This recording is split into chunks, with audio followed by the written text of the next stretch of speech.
जय हिंद साथियों, Gyanodaya for you channel एक बार फिर से आप सभी के लिए बहुत ही शानदार लेटेस्ट वैकेंसी की अपडेट लेकर आ गया है। तो दोस्तों, आज आप सभी को इसरो द्वारा रिलीज किए गए वेरियस पोस्ट की वैकेंसी की अपडेट देने वाले हैं। तो सबसे पहले आपको बता दें, ये जो वैकेंसी है ऑल ओवर इंडिया की वैकेंसी है। इसमें आप कहीं से भी बिलोंग करते हैं, ऑल ओवर इंडिया में फॉर्म अप्लाई कर सकते हैं। तो इसमें वेरियस पोस्ट जैसे कि आपको इसमें टेक्नीशियन की पोस्ट है और साइंटिफिक इंजीनियर के लिए है, ड्राइवर के लिए है, कुक के लिए है, कारपेंटर के लिए है, ड्राफ्टमैन, फायरमैन जैसे पोस्ट के लिए वैकेंसी रिलीज की गई है। और इसमें आप सभी को बता दें, अलग अलग पोस्ट के लिए अलग अलग एलिजिबिलिटी है और सैलरी भी बहुत ही ज़बरदस्त है इसमें। इसलिए फ्रेंड्स, यदि आप भी इसरो में फॉर्म अप्लाई करना चाहते हैं तो इस वीडियो को एंड तक जरूर देखें और एंड में एक कमेंट करके जरूर बताना आज कि आज की वीडियो आपको कैसी लगी। तो चलिए फ्रेंड्स, टाइम ना वेस्ट करते हुए फटाफट आपको स्टेप बाय स्टेप जानकारी देते हैं। तो देखिए, सबसे पहले यहाँ पे फ्रेंड्स देखते हैं कौन सी पोस्ट के लिए है।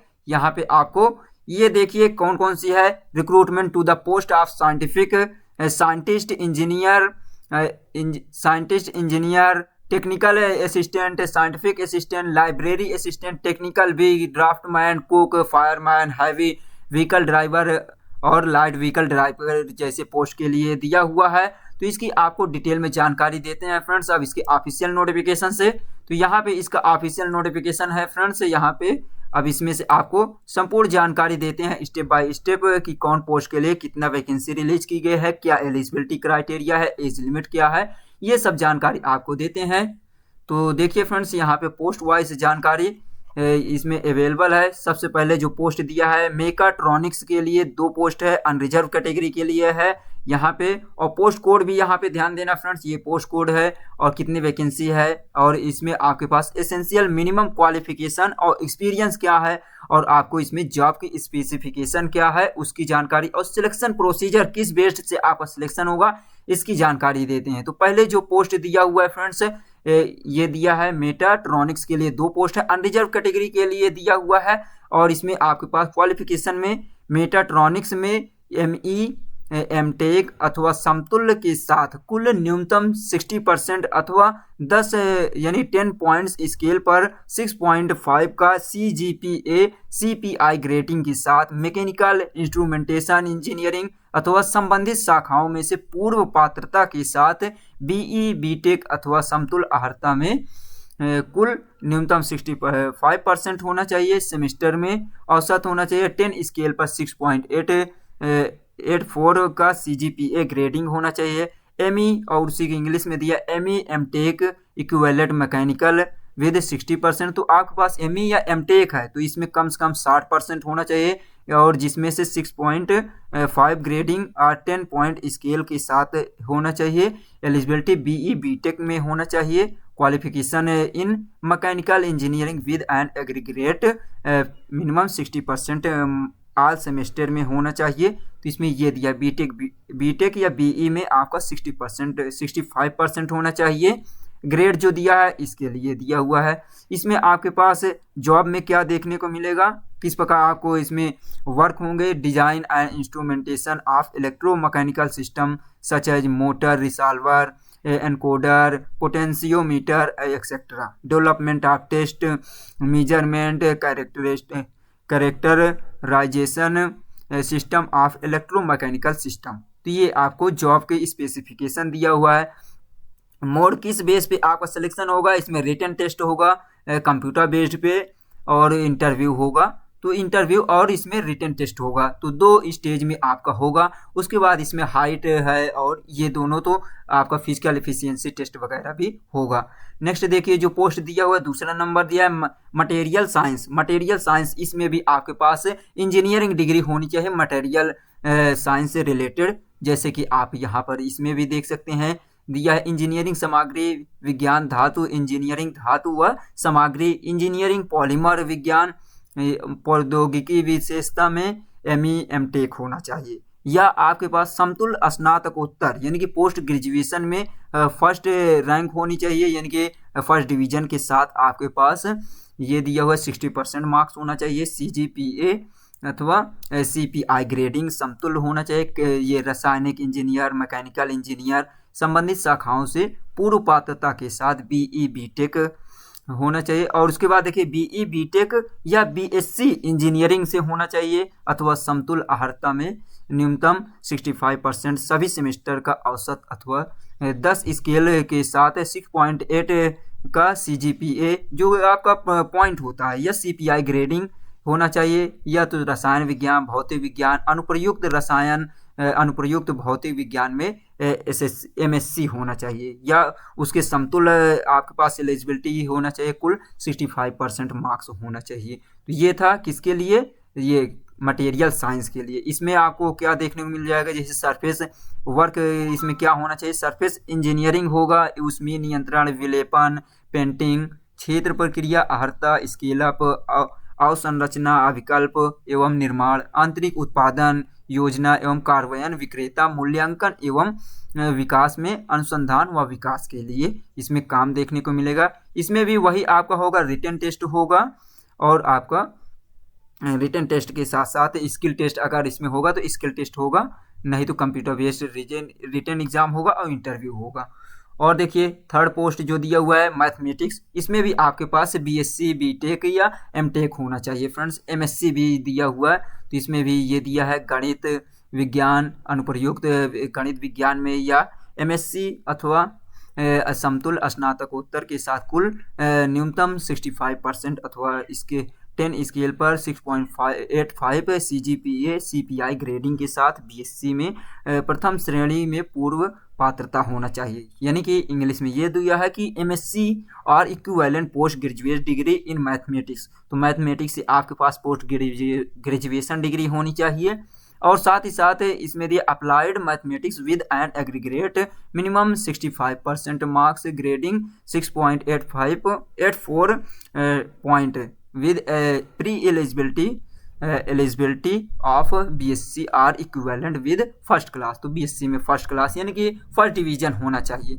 इसमें आपके पास जैसे स्पेस फ्लाइटिंग वर्क क्या होगा, space flighting, dynamic, software development, modelling and analytics से होगा। इसमें भी सिलेक्शन प्रोसीजर सेम दिया हुआ है। फिजिक्स सब्जेक्ट से आपके पास क्या होना चाहिए, फिजिक्स सब्जेक्ट में जैसे भौतिक विज्ञान में आपके पास एमएससी होना चाहिए, तो आप या उसके समकक्ष कोई स्नातकोत्तर यानी पोस्ट ग्रेजुएशन डिग्री होनी चाहिए 60% मार्क्स के साथ, या और साथ ही साथ एमएससी में आपके पास 65% होना चाहिए, और बीएससी में भी आपका फर्स्ट डिवीजन होना चाहिए, बीएससी में फिजिक्स सब्जेक्ट से होना चाहिए।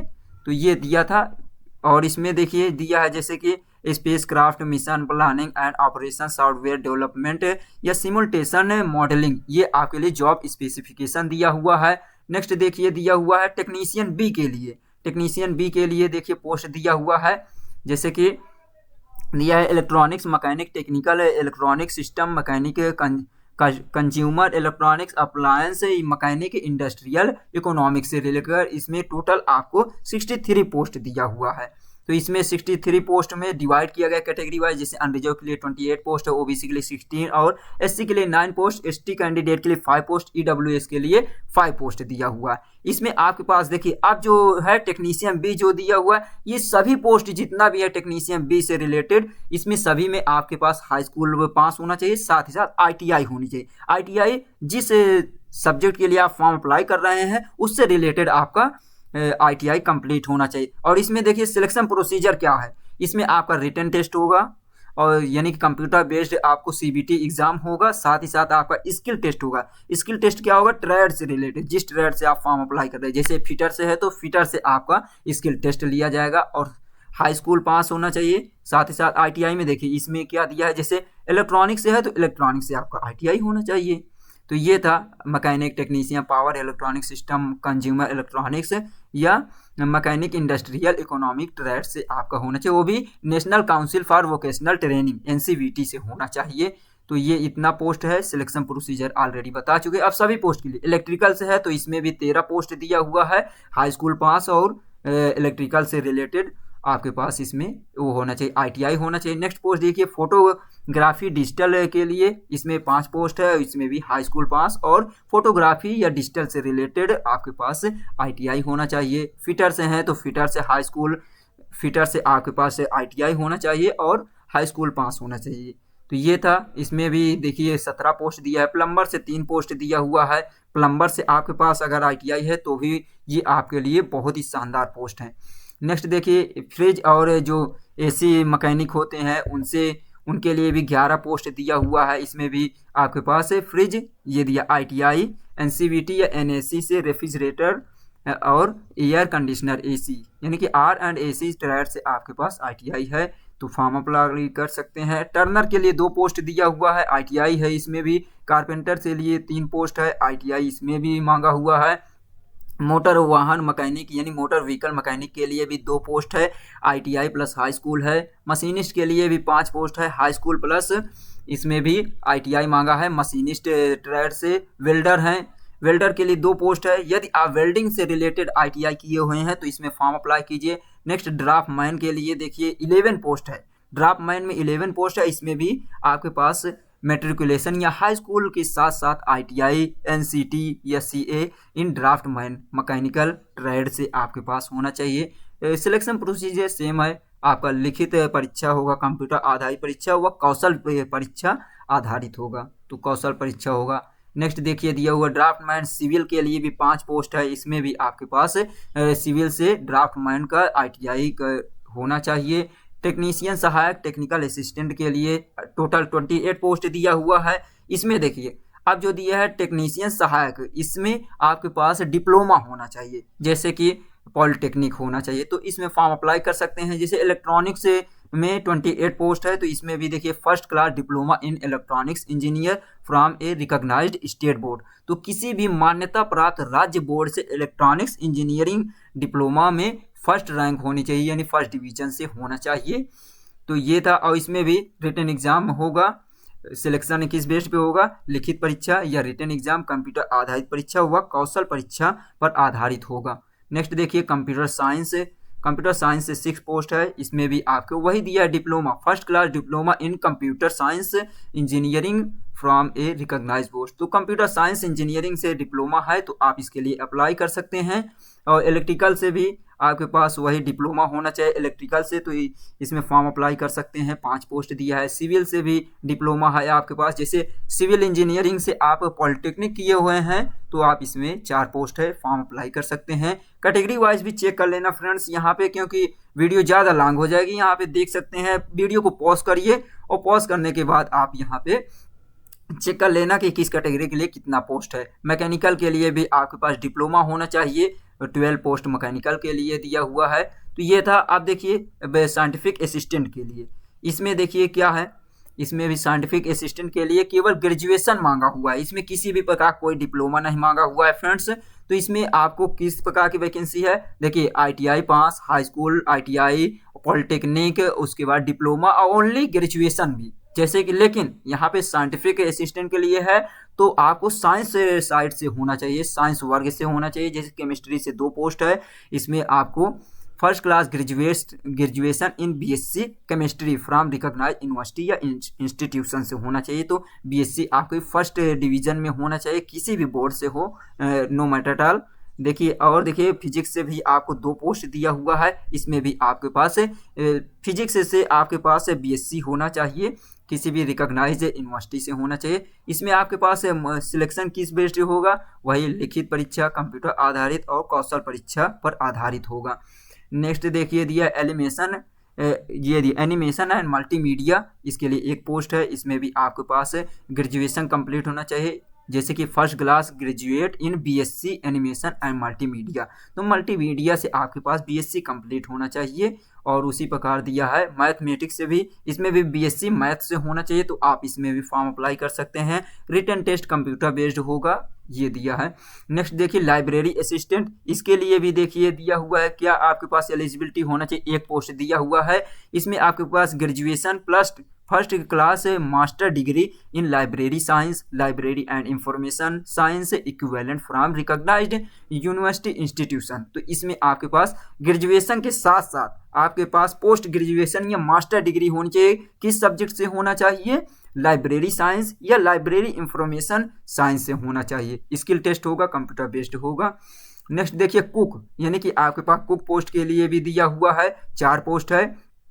इसमें आपके पास 4 पोस्ट दिया है, कैटेगरी वाइज डिवाइड किया गया है। इसमें क्या होना चाहिए, हाई स्कूल पास होना चाहिए किसी भी, या हाई स्कूल के साथ साथ आपको 5 साल का एक्सपीरियंस होना चाहिए in any similar capacity as a cook in a well established hotel canteen and approved certificate in cookery issued by the recognised reputed institute. तो इसमें आपके पास 5 साल का एक्सपीरियंस होना चाहिए किसी भी होटल से, लेकिन वो होटल एक प्रकार से रजिस्ट्रेशन हुआ होना चाहिए, सर्टिफिकेट यानी कि मान्यता प्राप्त हुआ होना चाहिए, उससे आपका 5 साल का एक्सपीरियंस होना चाहिए।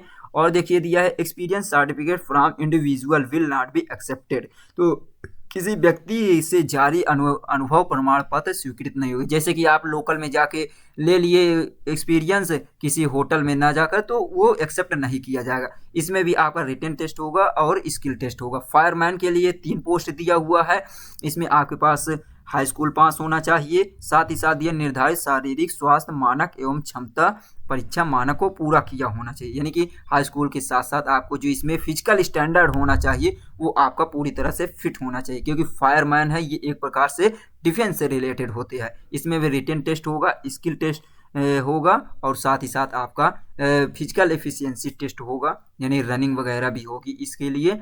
और देखिए दिया हुआ है कुछ पोस्ट, जैसे कि मोटर व्हीकल ड्राइवर के लिए दिया हुआ, इसमें टोटल 6 पोस्ट दिया हुआ है और 6 पोस्ट कैटेगरी वाइज डिवाइड किया गया। इसमें आपके पास क्या होना चाहिए, लाइट मोटर व्हीकल के लिए ड्राइवर के लिए दिया हुआ सबसे पहले हाई स्कूल पास होना चाहिए, 3 साल का एक्सपीरियंस होना चाहिए एक ड्राइवर के रूप में, और साथ ही साथ आपके पास वैलिड लाइसेंस होना चाहिए लाइट मोटर व्हीकल के लिए। साथ ही साथ ये दिया हुआ any other requirement of motor vehicle act of Karnataka state should be met with in 3 months from a date of joining. तो ये पदभार ग्रहण करने के दिनांक से 3 माह के अंदर कर्नाटक राज्य के मोटर अधिनियम अन्य अपेक्षा को पूरा करना होगा, ये दिया है। और दिया हुआ है कि आपका एक्सपीरियंस कब से कैलकुलेट किया जाएगा, जब आपका एक्सपीरियंस ड्राइवरी लाइसेंस जिस तारीख से इशूड हो जाएगा उसके बाद से एक्सपीरियंस आपका कैलकुलेशन किया जाएगा। इसमें भी रिटन टेस्ट होगा और स्किल टेस्ट होगा, साथ ही साथ आपका रेस वगैरह फिजिकल एफिशिएंसी टेस्ट और मेडिकल टेस्ट वगैरह होगा। इसी प्रकार इसमें भी दिया हुआ है लाइट हैवी मोटर व्हीकल के लिए दिया हाई स्कूल पास होना चाहिए, 5 साल का एक्सपीरियंस होना चाहिए, जिसमें से 3 साल अनुभव भारी वाहन चालक के रूप में होना चाहिए।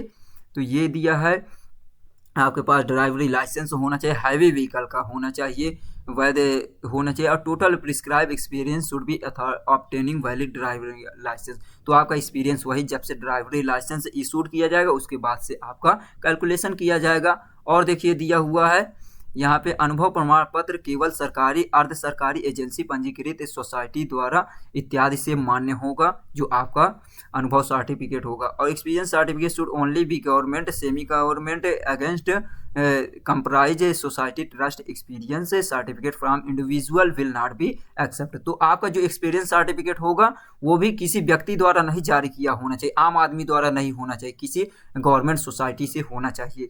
तो ये था फ्रेंड्स। और देख लेते हैं अब देखिए एज लिमिट क्या होनी चाहिए। जैसे साइंटिफिक इंजीनियर के लिए 18 से 30 साल दिया हुआ है। सैलरी इसमें देखिए ये जो दोनों पोस्ट दिया हुआ है, scientific assistant scientific engineer SC के लिए दोनों के लिए 18 से 30 दिया हुआ पहले वाले में, और दूसरा दिया 18 से 28 साल दिया हुआ है। इन दोनों के लिए 56,100 रुपये सैलरी दिया हुआ है। टेक्नीशियन असिस्टेंट और यहाँ पे साइंटिफिक असिस्टेंट दोनों के लिए एज लिमिट दिया हुआ है 18 से 35 साल और 44,900 तक की सैलरी है। तो सैलरी बहुत ही शानदार है फ्रेंड्स आपके लिए। और ये पोस्ट कोड दिया है किस कहाँ से कहाँ तक के कोड के लिए दिया है। जैसे टेक्नीशियन बी में कोड 5 से लेकर 15 तक के लिए दिए, 5, 6, 7, 8, 9, 10, 11, 12, 13, 14, 15 तक के जो दिए हैं दोनों पोस्ट 16, 17 इन दोनों के लिए दिया। 18 से 25 साल दिया हुआ है और सैलरी यहाँ 18 से 35 साल दिया एज लिमिट, और यहाँ सैलरी 21,700 रुपये दिया। ड्राफ्टमैन बी के लिए पोस्ट कोड 16, 17 दिया हुआ है, इसके लिए भी वही दिए 21,700। फायरमैन के लिए दिया हुआ है 18 से 25 साल और कुक के लिए 18 से 35 साल दिया एज लिमिट। इसमें भी आपको 19,900 तक की सैलरी कुक के लिए दिया जाएगा और ड्राइवर के लिए 19,900 तक की सैलरी प्रोवाइड की जाएगी। इसमें एज लिमिट ड्राइवर के लिए 18 से 35 है। और देखिए लाइब्रेरी असिस्टेंट के लिए भी 18 से 35 साल दिया एज लिमिट, और सैलरी देखिए यहाँ लाइब्रेरी असिस्टेंट के लिए 44,900 रुपये तक की पर मंथ सैलरी है। तो ये है फ्रेंड्स। और देख लेते अब आपको फॉर्म कैसे अप्लाई करना है। तो देखिए ये 3 ऑफिशियल वेबसाइट दिया है, यहाँ से विजिट करके आप 10 फरवरी से लेकर 1 मार्च तक फॉर्म अप्लाई कर सकते हैं। तीनों ये ऑफिशियल वेबसाइट है, isro.gov.in है और urSC.gov.in है या extract.gov.in, किसी में से विजिट करके आप लिंक में प्रोवाइड रहेगा, वहाँ से आप फॉर्म अप्लाई कर पाएंगे फ्रेंड्स। और देख लेते हैं इसमें एप्लीकेशन फ़ी क्या है। आपको जो भी डॉक्यूमेंट अपलोड करना है यहाँ पे दिया हुआ है, उसकी आप जानकारी ले सकते हैं। आवेदन शुल्क देखिए इसमें दिया हुआ है कि कौन कौन से पोस्ट के लिए। सबसे पहले आपको बता दें इसमें जो दिया हुआ है किस पोस्ट के लिए 750 रुपये एप्लीकेशन फ़ी पेमेंट करना होगा। कौन कौन सी पोस्ट के लिए? साइंटिस्ट, इंजीनियर और टेक्निकल असिस्टेंट, साइंटिफिक असिस्टेंट के लिए आपको टोटल 750 रुपये एप्लीकेशन फ़ी पेमेंट करना होगा, जिसमें से आपको 250 रुपये एप्लीकेशन फ़ी प्रोसेसिंग चार्ज के रूप में लिया जाएगा और 500 रुपये रिफंड किया जाएगा। लेकिन कब रिफंड किया जाएगा ये जानकारी आगे देते हैं। लेकिन और देखिए पोस्ट के लिए जैसे कि इसमें technician B, draftsman, cook, fireman, light vehicle driver के लिए इसमें टोटल आपको 500 रुपये एप्लीकेशन फ़ी पेमेंट करना होगा। इसमें से भी 100 रुपये एप्लीकेशन फ़ी आपको रिफंड किया जाएगा। लेकिन कब, उसकी कंडीशन आगे दिया हुआ है। ऑनलाइन मोड में ही आपको फॉर्म अप्लाई करते वक्त इसमें पेमेंट करना है, जैसे credit card, debit card, net banking, Bhim UPI और जो भी है उसमें से आपको फॉर्म के एप्लीकेशन फ़ी पेमेंट करना होगा। और देखिए दिया हुआ है अब किस प्रकार रिफंड किया जाएगा इसकी जानकारी देते हैं। रिफंड एप्लीकेशन फ़ी प्रोसेसिंग, ये दिए the processing fee will be refund only candidate who appear in written test as under. तो जो कैंडिडेट इसमें रिटन एग्ज़ाम यानी कंप्यूटर बेस्ड एग्ज़ाम होगा उनमें से उनको यहाँ पर रिफंड किया जाएगा। लेकिन यहाँ पे कुछ और condition the, refund full for candidate who exempt from payment application fee, women, SC ST PWD ex serviceman.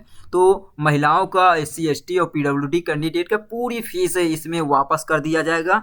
और बाकी जो कैंडिडेट हैं जनरल, OBC, EWS हैं उनको उनमें से केवल 400 रुपये और 400 रुपये जो 500 पेमेंट करेंगे 100 रुपये काट के 400 वापस किया जाएगा। और जो 750 करेंगे उसमें से 250 काट कर प्रोसेसिंग फीस लगभग 500 रुपये वापस किया जाएगा। तो इस प्रकार ये था फ्रेंड्स सिलेक्शन प्रोसीजर, ऑलरेडी सब में बताया जा चुका है। कैटेगरी देख लीजिए, यहाँ पे एग्जाम पैटर्न दिया हुआ है, किस कैटेगरी के लिए कितना होना चाहिए ये दिया हुआ है। साइंटिफिक इंजीनियर के लिए दिया हुआ है कितना क्वेश्चन होंगे, कितने मिनट का होगा, ये सब दिया हुआ है। तो जैसे कि दिया हुआ है साइंटिफिक असिस्टेंट के लिए आपको 75 मिनट टाइम दिया जाएगा, यानी 1 घंटा 15 मिनट टाइम दिया जाएगा। टोटल अंक जो होंगे 60 अंक होंगे। और देखिए आपको टाइप ऑफ क्वेश्चन, आपको MCQ टाइप के क्वेश्चन होंगे। नंबर ऑफ क्वेश्चन 60 क्वेश्चन होंगे। ये पार्ट ए है, इसमें देखिए 3 पार्ट में आपको क्वेश्चन देखने को मिलेंगे 3 सब्जेक्ट से रिलेटेड। तो फर्स्ट जो दिया है पार्ट ए दिया हो, इसमें 60 क्वेश्चन होंगे और पैटर्न दिया 40% प्रश्न BE BTech से रिलेटेड होंगे, यानी कि आपको इंजीनियरिंग से रिलेटेड होंगे। और इसमें उसी प्रकार पैटर्न में देखिए 40% क्वेश्चन होंगे जो BE BTech से होंगे। कुल सेकंड देखिए दिया हुआ है पार्ट बी से क्वेश्चन किससे रिलेटेड होंगे, इसमें देखिए 30 मिनट दिया जाएगा। जो टोटल अंक होंगे 20 अंक होंगे और किससे क्वेश्चन होंगे MCQ टाइप के ही होंगे, 15 क्वेश्चन होंगे। तो पहले वाले में कितने क्वेश्चन थे, यहाँ पे देखिए टोटल 60 क्वेश्चन थे, यहाँ पे ये 60 क्वेश्चन थे। और अब आपको 15 क्वेश्चन किससे रिलेटेड होगा, पार्ट बी में जो होगा MCQ टाइप का ही होगा। और एग्जाम पैटर्न जो होगा एप्टीट्यूड रीजनिंग से रिलेटेड 15 क्वेश्चन होंगे। थर्ड जो होगा पार्ट, इसमें देखिए किससे क्वेश्चन होंगे रिलेटेड, टेक्निकल क्वेश्चन रिलेटेड होंगे। Maintain specialisation discipline is notified advertisement. तो आपको जिस भी ट्रेड से होंगे उससे रिलेटेड आपको टोटल क्वेश्चन देखने को मिलेंगे। ये दिया है नंबर ऑफ क्वेश्चन, कुछ पार्ट थर्ड होगा उससे रिलेटेड होगा। लेकिन जो पार्ट थर्ड होगा या पार्ट सी होगा उसमें डिस्क्रिप्टिव या सब्जेक्टिव टाइप के क्वेश्चन होंगे, इसमें 20 अंक होंगे। तो इस प्रकार टोटल 100 अंक होंगे क्वेश्चन दिया हुआ है। अब देखिए साइंटिफिक असिस्टेंट वैज्ञानिक अभियंता एग्जाम पैटर्न दिया हुआ है। इसके लिए देखिए जो SSC से आधारित होगा, इसमें भी दिया हुआ है टोटल क्वेश्चन होंगे 90 मिनट होंगे, यानी कि 1.5 घंटे का टाइम होगा पार्ट ए में। और 80 क्वेश्चन होंगे, 80 अंक होंगे। और इसमें टोटल प्रश्नों की संख्या जो होगा 80 होगा। और 80 के साथ साथ यहाँ नेगेटिव मार्किंग भी 1/3 होगा फ्रेंड्स, ये ध्यान देना है। और टोटल देखिए एग्जाम पैटर्न जो होगा, किस लेवल पे एग्जाम होगा, 75 question shall be based on core specialisation discipline notified advertisement होगा। नेक्स्ट देखिए पार्ट बी से देखिए, इसमें भी आपको टोटल एमसीक्यू टाइप के होंगे क्वेश्चन, और 15 क्वेश्चन होंगे यहाँ पे, और यहाँ पे किससे, रीजनिंग से रिलेटेड होंगे ये, और 20 मार्क्स होंगे।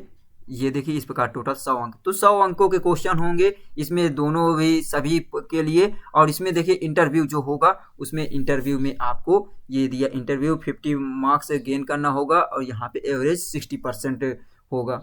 और एमएससी एमटेक के रिलेटेड क्वेश्चन दिया हुआ है। टेक्नीशियन बी के लिए भी क्वेश्चन दिया हुआ है फ्रेंड्स, इसमें 1.5 घंटे का टाइम होगा, 80 क्वेश्चन होंगे। और यहाँ पे नेगेटिव मार्किंग 0.2 दिया हुआ, 0.33 दिया हुआ। टेक्नीशियन बी ड्राफ्टमैन के लिए 1.5 घंटे का टाइम, 80 क्वेश्चन होगा, और सेम नेगेटिव मार्किंग 0.33 दिया हुआ है। और इसमें देखिए टेक्नीशियन बी में दिया हुआ है जो केवल क्वालिफाइंग नेचर है, इसमें कोई भी वो नहीं दिया, to be conducted 100 question marks, 100 question में आपको क्वालिफाई करना है बस केवल। और देखिए कैटेगरी वाइज दिया, अनरिजर्व के लिए दिया 80 में से 32 क्वेश्चन मार्क्स लाना है, वहीं पे 80 में से 24 क्वेश्चन लाना होगा। रिजर्व कैंडिडेट के लिए दिया हुआ है ये। और यहाँ पे कौशल स्किल टेस्ट में 100 में से 50 अंक लाना होगा अनरिजर्व कैंडिडेट को, और 100 में से 40 अंक लाना होगा ये कैंडिडेट को, SC ST और महिलाओं के लिए दिया हुआ है। और देखिए जो ड्राइवर होंगे उनको रिलेटेड क्वेश्चन होंगे, जिसमें पार्ट ए में 50 क्वेश्चन होंगे, किससे रिलेटेड होंगे, ये दिया हुआ ये ड्राइवरी लाइसेंस है, यानी टोटल ट्रैफिक से रिलेटेड क्वेश्चन होंगे। पार्ट बी में आपको 15 क्वेश्चन देखने को मिलेंगे, जैसे दिया सिनोनिम्स एंटोनिम्स से है, यूज करेक्ट वर्ब्स ये है। और पार्ट सी में आपको होगा जोड़ घटाना, यानी कि मैथमेटिक्स से रिलेटेड क्वेश्चन होंगे। तो इस प्रकार ये था फ्रेंड्स आपके लिए फायरमैन से रिलेटेड भी दिया हुआ, फायरमैन में फिजिकल एफिशिएंसी टेस्ट वगैरह होगा। और देखिए फ्रेंड्स आपको कोई और जानकारी लेना है तो ऑफिशियल वेबसाइट पे भी विजिट कर सकते हैं। नेक्स्ट देखिए देख लेते हैं फिजिकल एफिशिएंसी टेस्ट, देख लेते हैं कितना के हाइट होनी चाहिए, वेट कितना होना चाहिए, रेस कितना होगा, ये सब जानकारी आपको दिखाते हैं फ्रेंड्स। तो देखिए यहाँ पे देख लेते हैं जो कि हाइट वेट कितना होनी चाहिए आपके लिए, ये दिया हुआ है फ्रेंड्स। जैसे दिया हुआ है ये फिजिकल फिटनेस स्टैंडर्ड कितना होना चाहिए, यहाँ दिया हुआ है मेन कैंडिडेट के लिए, और वीमेन एंड ट्रांसजेंडर यानी कि ये मेल के लिए, ये फीमेल के लिए दिया हुआ है। तो यहाँ हाइट होनी चाहिए 165 सेंटीमीटर जनरल कैंडिडेट की, और गोरखा और SC ST की 160 सेंटीमीटर, और महिला और जो ट्रांसजेंडर होती है उनके लिए 155 सेंटीमीटर दिया हुआ है। वेट जो होना चाहिए 50 kg होना चाहिए जनरल कैंडिडेट के लिए, और जनरल OBC के लिए दिया हुआ है। और वहीं पे देखिए जो पहाड़ी होते हैं, पहाड़ी छात्र होते हैं, कैंडिडेट होते हैं, उनके लिए 46 kg, और महिला और ट्रांसजेंडर के लिए दिया हुआ है 43 kg दिया है। वेस्ट चेस्ट जो है सीना आपका होना चाहिए जनरल कैंडिडेट का 81 सेंटीमीटर, और उसमें से 5 सेंटीमीटर पुल होना चाहिए, नहीं फुलाने पर 5 सेंटीमीटर बढ़ना चाहिए। वहीं पे दिया है 76 सेंटीमीटर SC ST, और हिली एरिया जो पहाड़ी एरिया होते हैं उनके कैंडिडेट के लिए दिया 76 सेंटीमीटर और 5 सेंटीमीटर यहाँ पे होना चाहिए। चेस्ट का एक्सपेंशन 5 सेंटीमीटर दिया हुआ। हार्ट साउंड आपका नॉर्मल होना चाहिए। रिस्पायरेटरी सिस्टम जो होता है, श्वसन वाला होता है, सांस लेने की प्रॉब्लम, ये सब नॉर्मल होने चाहिए। और देखिए यहाँ पे और देख लेते हैं, जैसे रेस है, ये फिजिकल एफिशिएंसी टेस्ट कितना होना चाहिए, किस कैटेगरी के लिए दिया है। देखिए यहाँ पे दिया qualifying criteria for age up to 14 year, तो 40 साल तक के कैंडिडेट के लिए यहाँ पे दिया है। और ये दिया हुआ क्वालिफाइंग कैटेगरी एबव 40, तो 40 से जो ऊपर है उनके लिए जैसे दिया हुआ है 1500 मीटर की रेस होगी 7 मिनट में, ये मेल कैंडिडेट के लिए दिया हुआ है। और वहीं पे 800 मीटर की रेस होगी फीमेल कैंडिडेट के लिए 4 मिनट में होना चाहिए। और देखिए यहाँ पे मेल कैंडिडेट के लिए 8 मिनट दिया है, लेकिन जो एबव 40 ईयर है वहाँ पे। और देखिए नेक्स्ट दिया है रोप क्लाइंबिंग, जो रस्सी से चढ़ते हैं उनके लिए भी 5 मीटर फ्रॉम ग्राउंड लेवल दिया हुआ है। और ये स्टेज 1 है देखिए, और स्टेज 2 में आपका रोप होगा। तो ये फिजिकल एफिशिएंसी टेस्ट जो क्वालिफाई करेगा फर्स्ट, उसके बाद सेकंड होगा रोप क्लाइंबिंग होगा, 5 मीटर होगा मेन कैंडिडेट के लिए ग्राउंड लेवल से, और 4.5 मीटर ये फीमेल और ट्रांसजेंडर के लिए दिया हुआ है। Carrying a human dummy fireman से लिफ्ट 60 kg वेट और 50 kg weight women and transgender. तो इसमें दिया हुआ है क्लाइम करना होगा ये 50 kg का, जो वो लेकर यानी कि भार लेकर मेल कैंडिडेट को 25 मीटर इन 60 सेकेंड। तो 60 सेकेंड में 25 मीटर के लेकर चलना होगा, 60 किलो का वजन लेकर। और महिलाओं के लिए दिया 25 मीटर की 75 सेकेंड में दिया। वहीं पे ये दिया हुआ है अबव के लिए लॉन्ग जंप 3.8 मीटर होगा और यहाँ पे 3.5 मीटर ये दिया है महिलाओं के लिए दिया है। रनिंग 100 मीटर की है 15 सेकेंड में मेल के लिए और 17 सेकेंड दिया है फीमेल के लिए। तो ये था फ्रेंड्स आज की वैकेंसी से रिलेटेड वीडियो। थोड़ा लॉन्ग हो गई है लेकिन आपको पॉइंट टू पॉइंट जानकारी दी है। यदि आपको अभी भी कोई डाउट रहे तो आपके लिए ये ज्ञानोदय फॉर यू चैनल साथ ही साथ आपका दोस्त हमेशा उपलब्ध है आपकी किसी भी प्रकार के डाउट को सॉल्व करने के लिए। चलिए गाइज मिलते हैं नेक्स्ट वीडियो में। Thanks for watching. वीडियो पसंद आई हो तो लाइक शेयर सब्सक्राइब जरूर कीजिए। जय हिंद जय भारत।